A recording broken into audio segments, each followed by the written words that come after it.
আজকের বিকাল 5টার মধ্যে হয়তো 80% থেকে শুরু করে 90% ক্যান্ডিডেটদের অ্যাকাউন্টে টাকা ঢুকে যাবে, কারণ বৈঠক করে জানিয়ে দিয়েছেন যে আজকের বিকাল 5টার মধ্যে টাকা ঢোকাতে হবে। কারণ ইতিমধ্যেই শুনতে পাচ্ছেন আপনারা যে ভোটের তারিখটা যে কবে হবে সেই অ্যানাউন্সটা কিন্তু হয়ে যাবে 4-5 দিন বা 2-4 দিনের মধ্যেই, খুব প্রবল সম্ভাবনা আছে 2-4 দিনের মধ্যে। তাহলে তখন কিন্তু আর কারোর অ্যাকাউন্টের কিন্তু টাকা দিতে পারবে না, এরকম কিন্তু নির্দেশ নেই যে ভোট ঘোষণা হয়ে গেলে।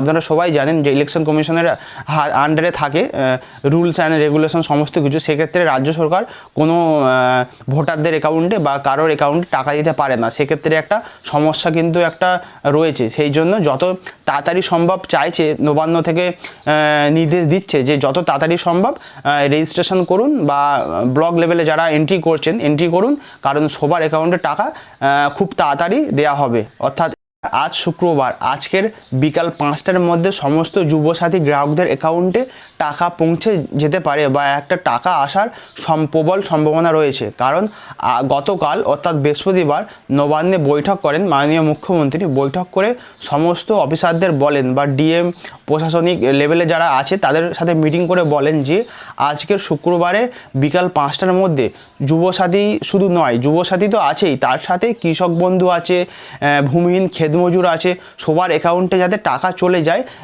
সে তার নির্দেশ দিলেন। আর তিনি এও উল্লেখ করলেন যে 2-4 দিনের মধ্যে হয়তো আপনারা সবাই জানেন যে ভোটের তারিখটা ঘোষণা হয়ে যাবে যে কবে ভোট হবে, এবং ভোটের তারিখ ঘোষণা হয়ে গেলে তখন হয়তো এই সব প্রকল্পে টাকা দিতে হয়তো পারবে না বা টাকা দেওয়ার ক্ষেত্রে একটু হয়তো সমস্যা একটু হয়তো রয়েছে। সেই জন্য উনি চাইছে ভোট ঘোষণা হয়ে যাওয়ার আগে সমস্ত আবেদনকারীর অ্যাকাউন্টে যাতে টাকাটা চলে যায় সেই দিকটা উনি প্রবল দেখছে। এবং দেখা যাক বিকাল 5টার মধ্যে কার কার অ্যাকাউন্টে টাকা ঢোকে, তাহলে আপনারা কমেন্ট করে জানাবেন যে কার কার অ্যাকাউন্টে টাকা ঢুকেছে।